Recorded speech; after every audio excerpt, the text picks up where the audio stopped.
welcome everyone. Thank you very much for joining us today. And I am Professor Nevin El-Nasri, the Director of Middle East Studies Program, and we welcome you all. So I would like to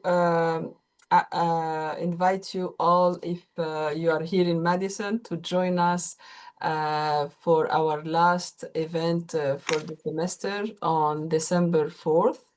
And it will be on we are going to show some Palestinian movies. They are mainly short movies, and it will take place on December 4th at 6:30 at Memorial Library in room 126. And we will be showing 7 short movies between fictional and documentaries. So please join us all. So thank you very much for coming today. And please, of course, check all our events happening also in the spring semester. So today we are honored and very pleased to have Professor Maha Nassar joining us on Zoom. And we are also very happy to have our colleague Katie Thompson from Religious Studies presenting our esteemed guest. Professor Thompson is a professor in religious studies, as I said, working on Muslim communities in Africa, but also North America.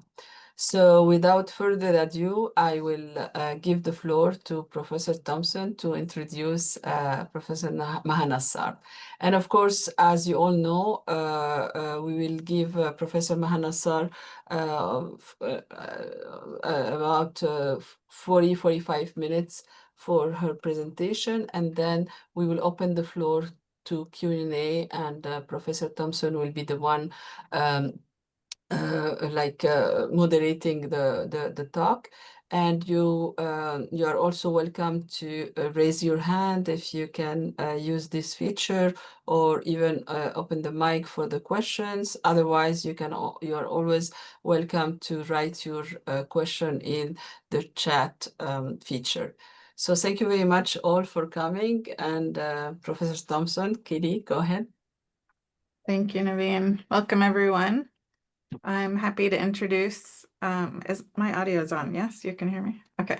I'm happy to introduce Dr. Maha Nassar, who is an associate professor in the School of Middle Eastern and North African Studies and the School of Global Studies at the University of Arizona. She earned her PhD in Near Eastern Languages and Civilizations from the University of Chicago. Her research and teaching explore the history of Palestine and the modern Arab world, with a focus on decolonization, cultural production, and global discourses on Palestine. Dr. Nassar is the author of the award-winning book, Brothers Apart, Palestinian Citizens of Israel and the Arab World, published by Stanford in 2017, and her scholarship has appeared in numerous articles and book chapters. She's also a prominent public scholar, contributing analysis to outlets such as The Washington Post and The Conversation, and appearing on NPR, PBS, and Vox. In 2024, she received the University of Arizona's Woman of Impact Award. Her current book project examines the global history of Palestinian youth activism and youth's role in sustaining transnational steadfastness, or SUMUD. Thank you so much for joining us, Dr. Nassar. Please take it away. Thank you so much, Professor Thompson, for that lovely introduction. And thank you to Professor Nasri for inviting me. And thank you to Silabar for doing all the work behind the scenes to put together this event. I will go ahead and share my screen. Let me do that next.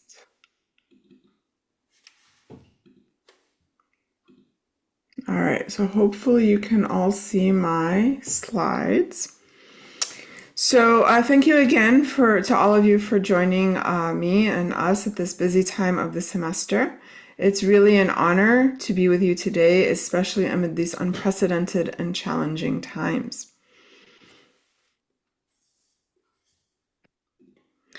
My talk today is part of my current book project, whose current working title is Young Palestine, A History of Global Struggle and Resilience. Over the next 45 minutes or so, my aim is to talk a bit about the Arabic concept of sumud, which is translated into English usually as steadfastness or resilience, and its role in Palestinian liberatory discourse. I'll also share how Palestinian university students and their allies, as far back as the 1920s, practiced and debated the means of the sumud, and then I'll conclude by locating today's global pro-Palestine student movement within this broader history. Now, as we begin, I think it's important to remember that Palestinians have not just been engaged in a political struggle over land and independence. They've also been engaged in a discursive struggle against forces that seek to deny their very existence as a people.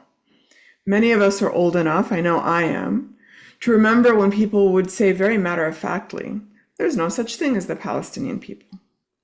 And so in response to this epistemic erasure, Palestinians have had to prove time and again that they do exist and that they are able to speak for themselves and assert their rights to live in their homeland in safety, dignity, and self-determination.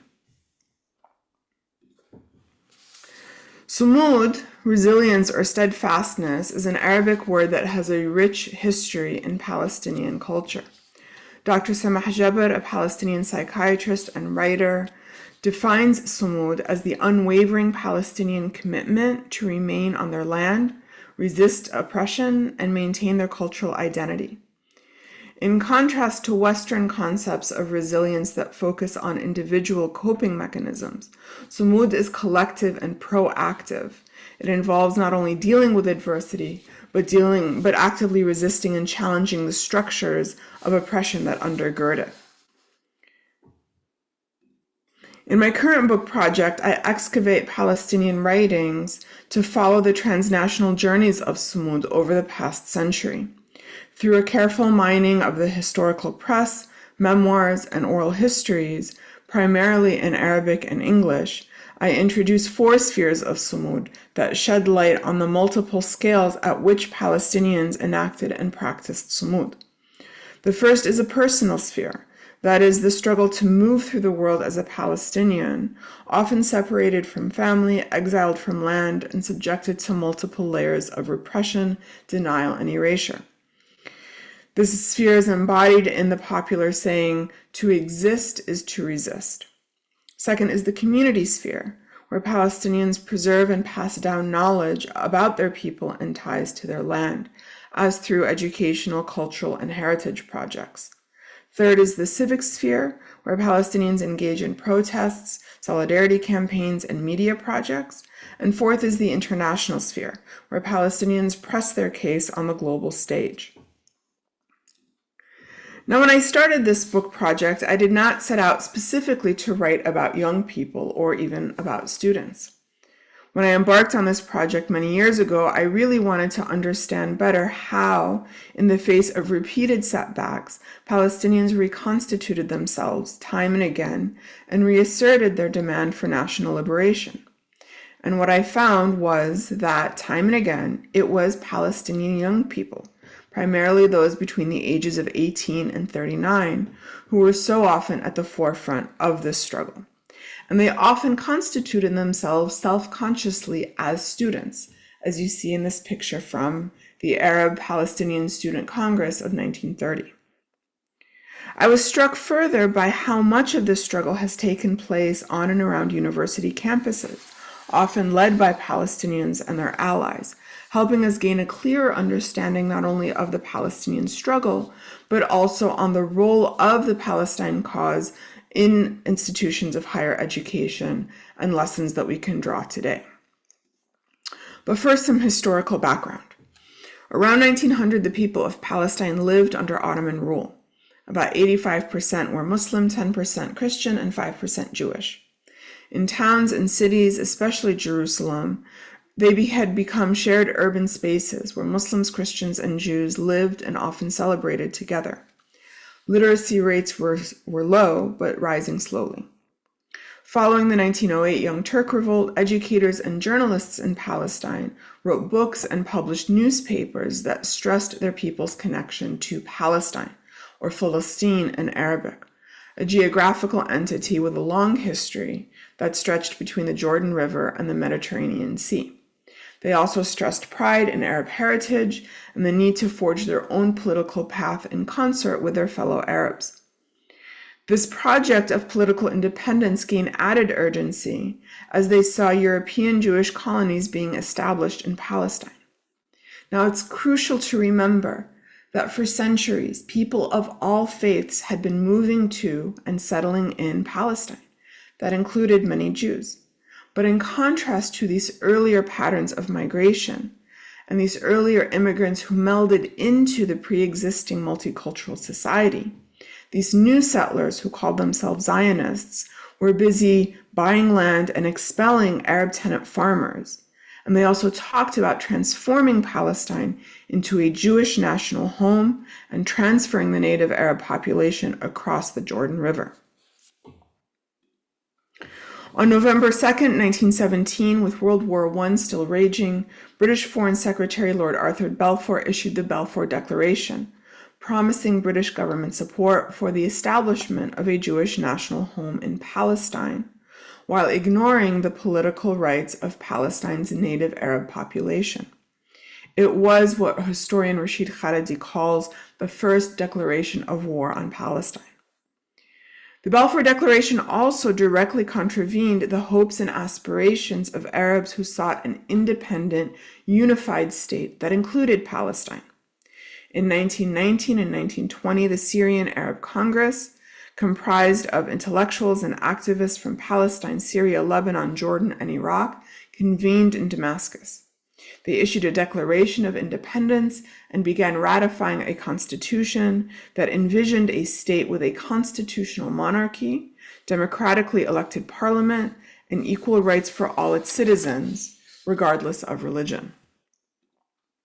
Sadly, to borrow historian Elizabeth Thompson's phrase, the West stole democracy from the Arabs. And she has an excellent book by this title that I would recommend.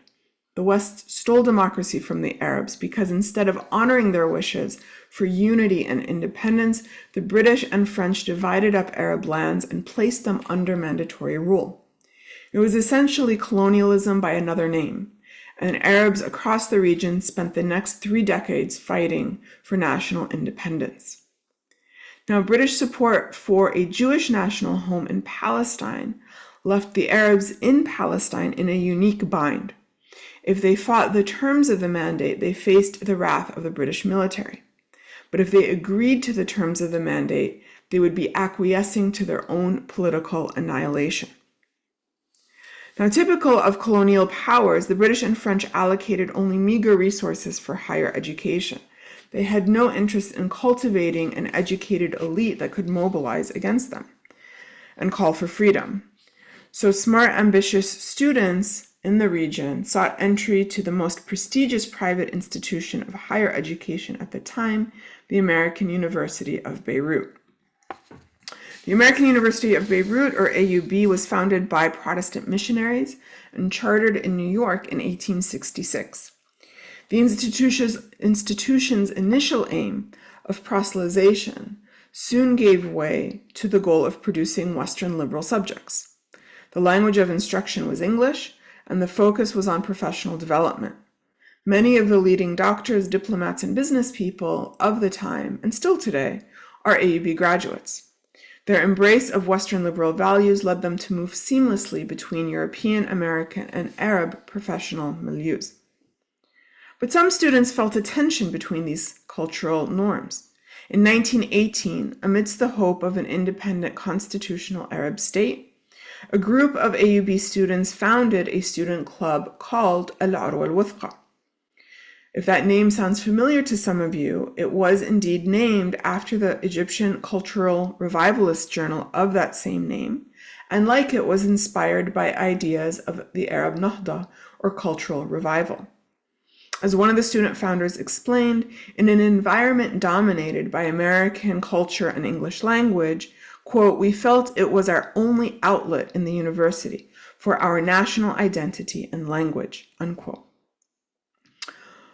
Part of that outlet meant conversing together about what they all saw with their own eyes but felt unable to say, which is that Western colonization of Arab lands, coupled with the racist policies that accompanied Arab rule, led them to see a disconnect between the liberal values they were being taught in school and the colonial realities they faced around them. But AUB's administrators, all of whom were American at the time, wanted to keep the university, quote unquote, out of politics. With a diverse student body that included Muslims, Christians, and Jews from over a dozen countries, they believed their primary role was to build, as they put it, the men and women of tomorrow. Yet for many of the university's Arab students, Arab unity and independence were prerequisites for the very same liberal values that AUB was teaching them to espouse. And they saw themselves as students of the most prestigious university in the region, as the vanguard of the Arab struggle for liberation, of politics. So how could they square the circle? Tensions came to a head in June 1923. AUB announced it was hosting a cultural heritage night, inviting the university's diverse student body to display symbols of cultural pride. Administrators insisted only cultural symbols could be displayed and not political ones. Yet at a time when Orientalist depictions of Arab backwardness were deployed to justify colonial oppression, where did cultural pride end and where did political demands begin? Who had a right to make those decisions and on what basis? Those questions were put to the test when Kadima, the proudly Zionist Jewish student club on campus, asked to participate in the cultural fair holding a banner that bore the Star of David. University administrators agreed, determining it to be a symbol of Jewish cultural pride. Meanwhile, students from Al-Urwa al-Wuthqa requested permission to carry a banner that bore the symbol of the crescent with the cross inside it, as you see in the picture on the left.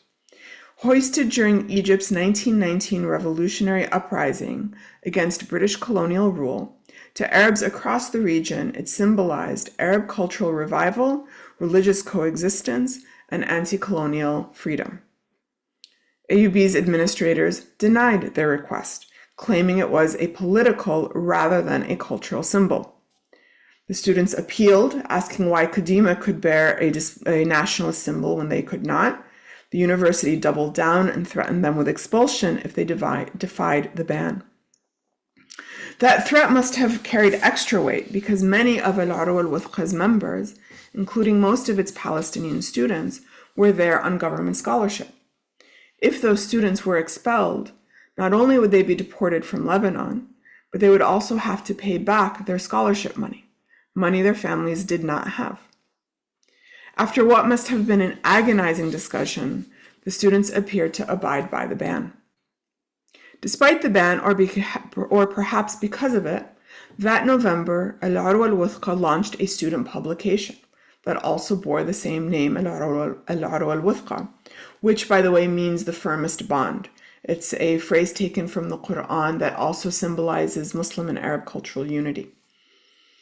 Like its famous Egyptian magazine namesake, the student magazine, and you see the first issue on the right there, the student magazine focused on Arabic literary, cultural, and political thought as vehicles for political and national liberation. The students of Al-Urwa al-Wuthqa, who hailed from Syria, Lebanon, Iraq, Palestine, and elsewhere, continued in these activities. They dutifully held board elections each year and adopted the democratic tenets they hoped to see in their future liberated countries.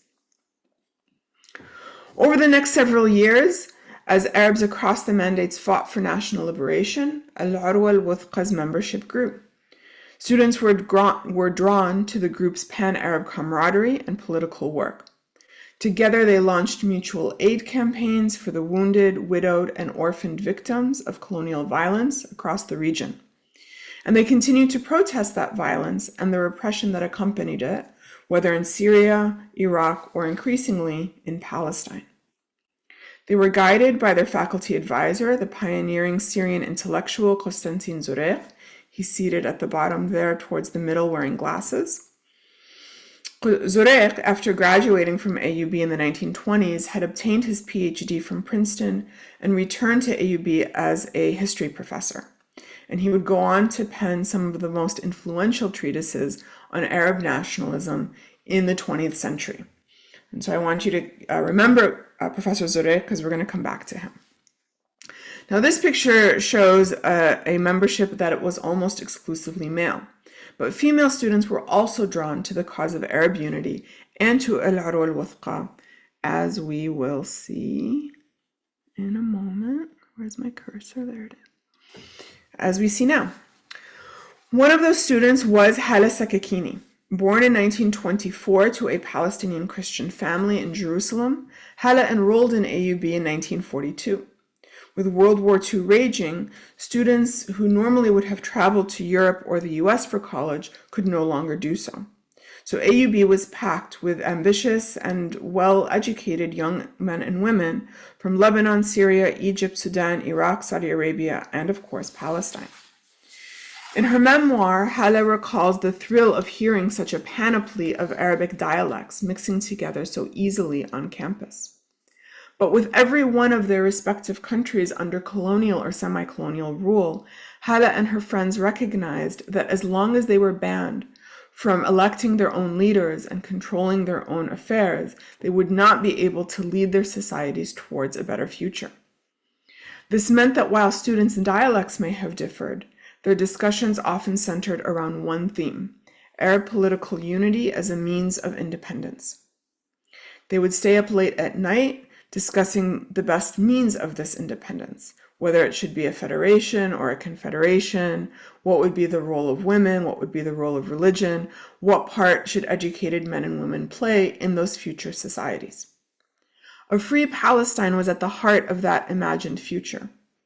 Every year on November 2nd, the anniversary of the Balfour Declaration, Hala and her classmates joined hundreds of others who walked out of AUB's main gate and through the streets of central Beirut, carrying placards that denounced the notorious declaration and called for independence.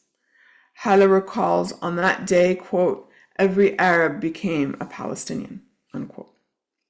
But not everyone at AUB was Arab or Palestinian.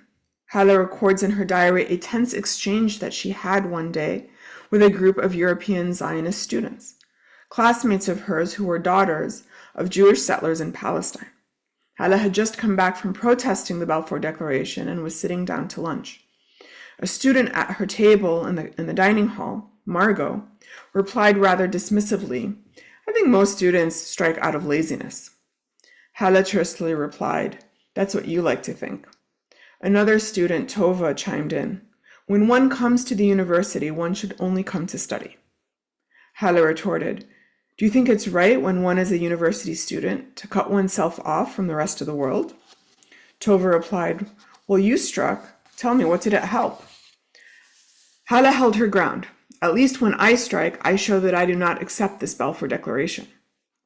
Tova, "Whom do you want to show your feelings to? The president or the AUB staff?" Hala, "I want to show the whole world, and especially you who now live in Palestine." Hala's exchange, as she tells it, encapsulates dueling answers to some of the fundamental questions that we still grapple with today. What is the role of the university? Is it to train students to get a degree and a job? Or is it to give them the tools they need to help change the world? And what if students use those tools to change the world in ways that other students or even administrators don't agree with? We'll return to some of these questions later on. Now, Hala graduated in May 1946 and returned home to Jerusalem, where she became a teacher. Over the next 2 years, however, as gunshots rang out around her family's home, and with the Zionist militias closing in on them, at the end of April 1948, she and her parents made the painful decision to leave. As bullets whizzed overhead, Hala, her sister, her brother, and parents piled into a school van and drove out of the city. They ended up in Cairo, planning to stay there a few days or a few weeks at the most. Hala and her family were just a few of the 750,000 Palestinians who fled or escaped or were expelled from their homes during what Palestinians call the 1948 Nakba. Following the loss of Palestine and with the establishment of the State of Israel, Palestinians found themselves fragmented and living precariously under various regimes, all of whom viewed Palestinian national identity as a threat. Now, while Hala and her family were able to afford an apartment, most exiled Palestinians lived in refugee camps run by the United Nations Relief and Works Agency, or UNRWA. UNRWA's mandate was to provide refugees basic needs until they were absorbed by other Arab states. But Palestinians didn't want to be absorbed by other Arab states. They wanted to return home. Ironically, then, in the decade following the Nakba, it was Palestinian refugees forced into exile who were the ones to keep the Palestinian cause alive. Teachers at UNRWA schools, often themselves refugees, inculcated in their students a sense of Palestinian national identity. Back at AUB, by the early 1950s, roughly 1/5 of the student body was comprised of Palestinians, the majority of whom had been recently expelled from their country. Eager to liberate Palestine and return home, many were drawn to leftist political movements. At a time when global anti-colonialism and non-alignment were on the rise, some looked to the Soviet Union as a counterweight to growing US imperialism. One of those students was Shafiq al-Hout. Born in Jaffa, Palestine, he arrived in Beirut as a refugee in April 1948 and enrolled in AUB that fall. In his memoir, he recalls the vociferous political debates that were held ahead of student elections, where liberals, communists, pan-Arab nationalists, and Lebanese patriots all vied for his vote. Shafiq was drawn to the Communist Party, running on its electoral list his junior year. But he was also a student who liked to have fun, as you can see in these archival photos. This was, however, the McCarthy era, and the Second Red Scare was on the rise. AUB's American administration was under the sway of McCarthyism, and rumors swirled around campus that CIA operatives were surveilling students and their activities.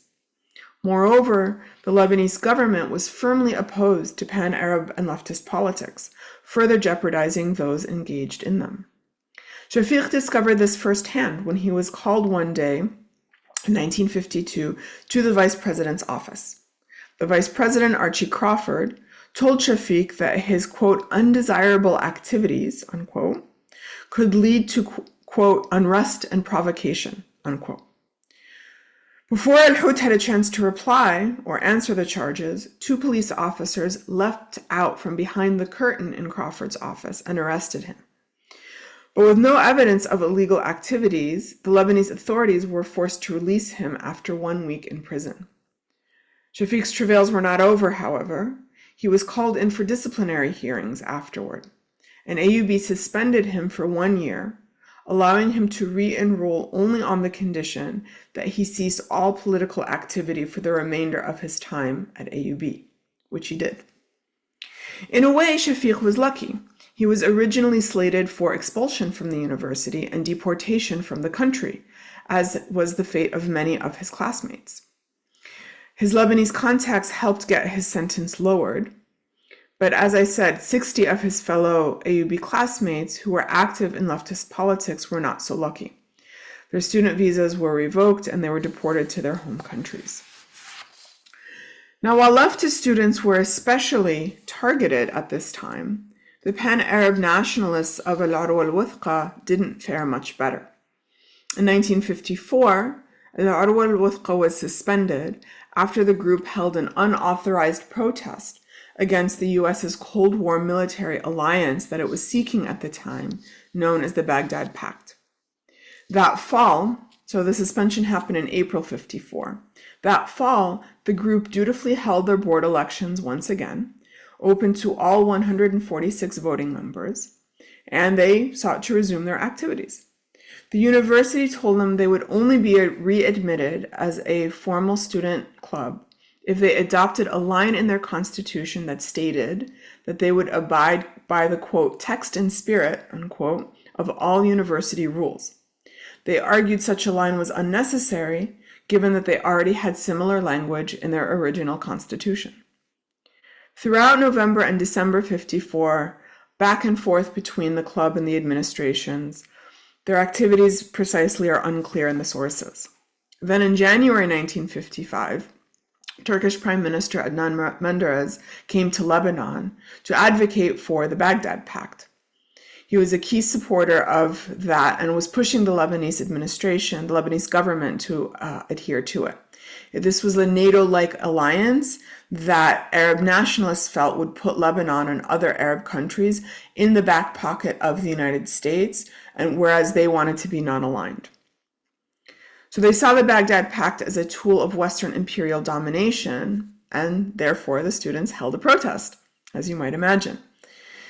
The administration demanded, however, that Al-Urwa al-Wuthqa cease all political activity and promise once again to follow the rules of the university. AUB gave them until January 19th to adopt the language and threatened to dissolve them permanently if they didn't. The students declined to reply, and on the very day of the deadline, January 19th, AUB's leaders met and dissolved the group. In an ironic twist of fate, Al-Urwa al-Wuthqa's dissolution was presided over by then acting president Constantin Zurek, the same Arab nationalist thinker who had served as the group's faculty advisor for 2 decades. 2 days later, Al-Urwa's student leaders announced an open-ended hunger strike. About 100 students participated, gathering in West Hall, which you see here on the left, where they spent the night. But with rumors swirling that the administration was getting ready to forcibly expel them, the remaining students ended the hunger strike and returned to their dorms. 5 days later, the university issued its sentences. 21 students were put on probation, 5 students were temporarily suspended, 10 students were expelled but could reapply, and 15 students were expelled permanently and deported from the country. And this is the picture that you see on the right there is their table of contents from their last issue from January 1955. Now remember, AUB prided itself in being an American liberal institution that adhered to the principles of free debate and speech. And so AUB's draconian consequences for student protest led a lot of students to see AUB as another tool of Western and American domination rather than as a neutral institution. And with AUB's repression, the Center of Anti-Colonial Activity then moved to Egypt, which accepted and funded 56 former AUB students and declared that any Palestinian who was academically admitted could attend one of Egypt's public universities for free.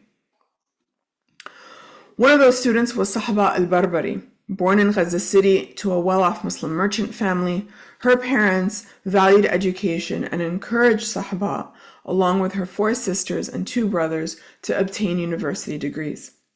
In 1948, during her senior year in high school, amid the chaos of the war and the influx of over 200,000 refugees from nearby villages, the Tawjihi, or high school matriculation exam, was canceled, leaving Sahaba devastated. But she remained steadfastly determined to go to college.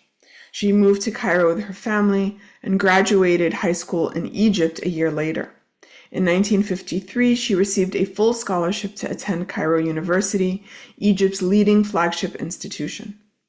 Majoring in psychology and philosophy, she was active in the newly formed Palestinian Students Association, along with classmate Yasser Arafat and several others who would become leading figures in the Palestinian national movement.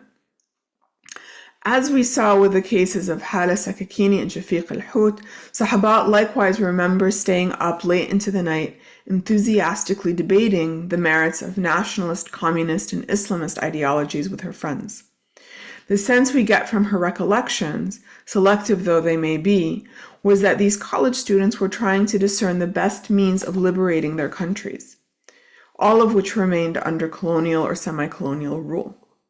Sahaba again was drawn to leftist thought, seeing a deep connection between colonialism, imperialism, and class struggle not only in Palestine, but around the world.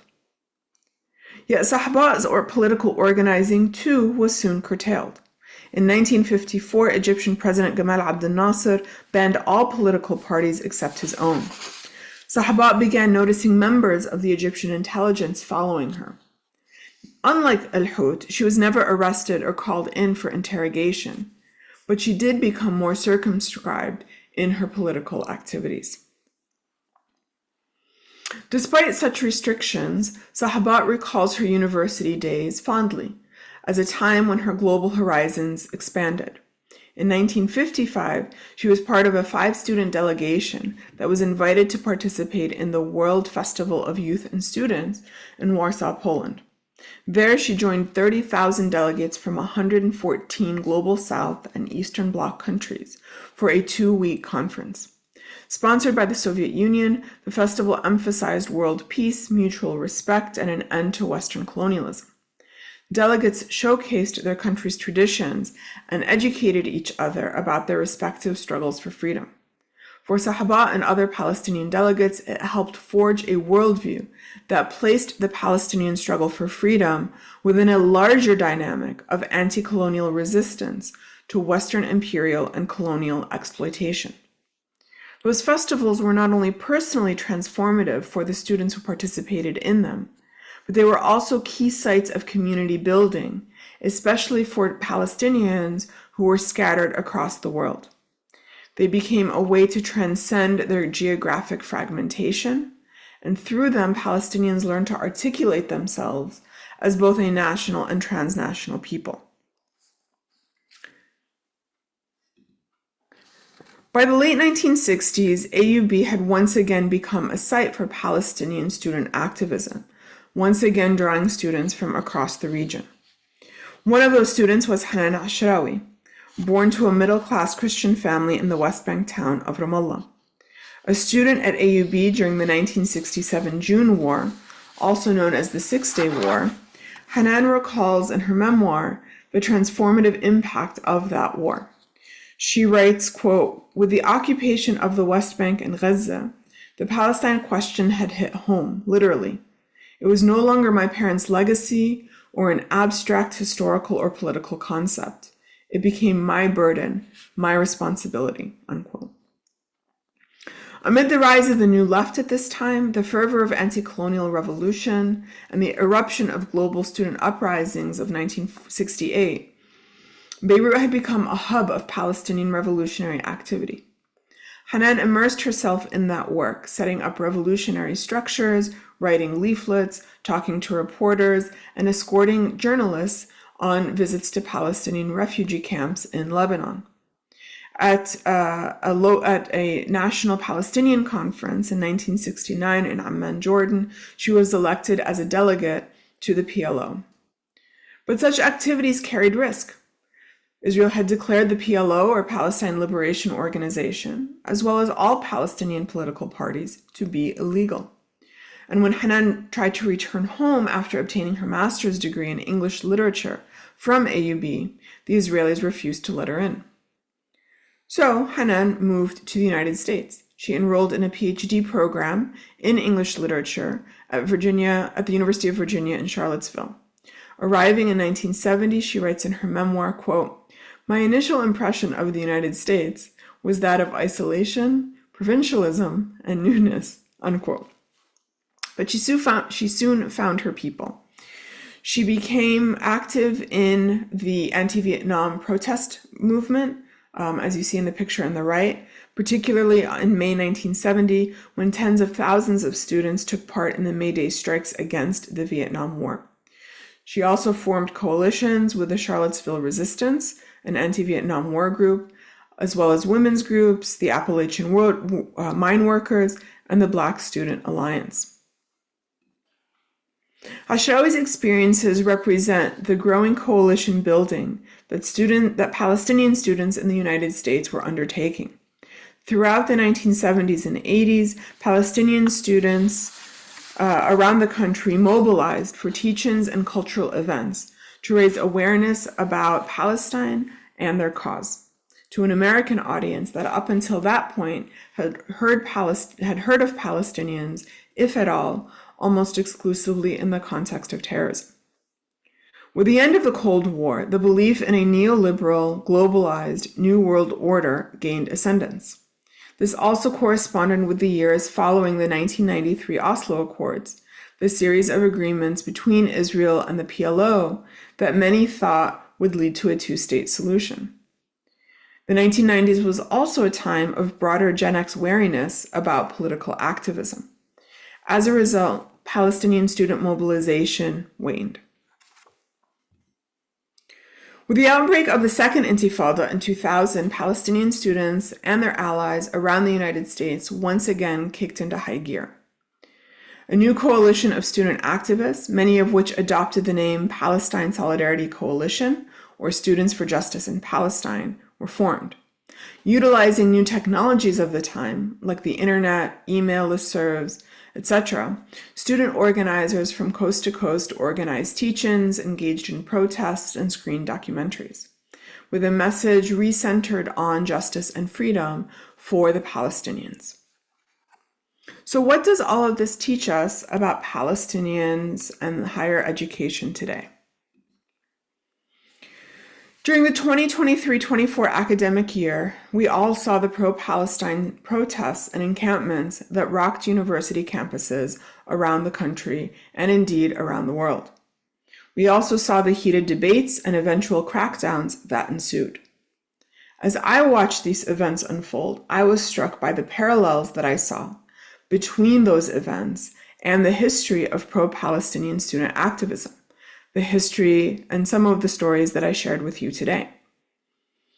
In 2023-24, as students witnessed a genocide unfolding in Gaza, as they saw stomach-churning images of maimed and charred Palestinian bodies, students around the world responded with the vigor and urgency that the moment deserved. They once again organized protests, teach-ins, and launched this time encampments. They challenged Western-dominant narratives that dismissed the Palestinian struggle for freedom or recast it as an interminable, distant, so-called conflict. But students didn't see it as a distant conflict. They saw it as a clear-cut case of genocide that they were directly complicit in. As a result, they forced their universities, or tried to force their universities, to examine how university investments profit from and maintain the machinery of genocide. They exemplified the ongoing struggle to transform higher education into a space of genuine social change and political accountability.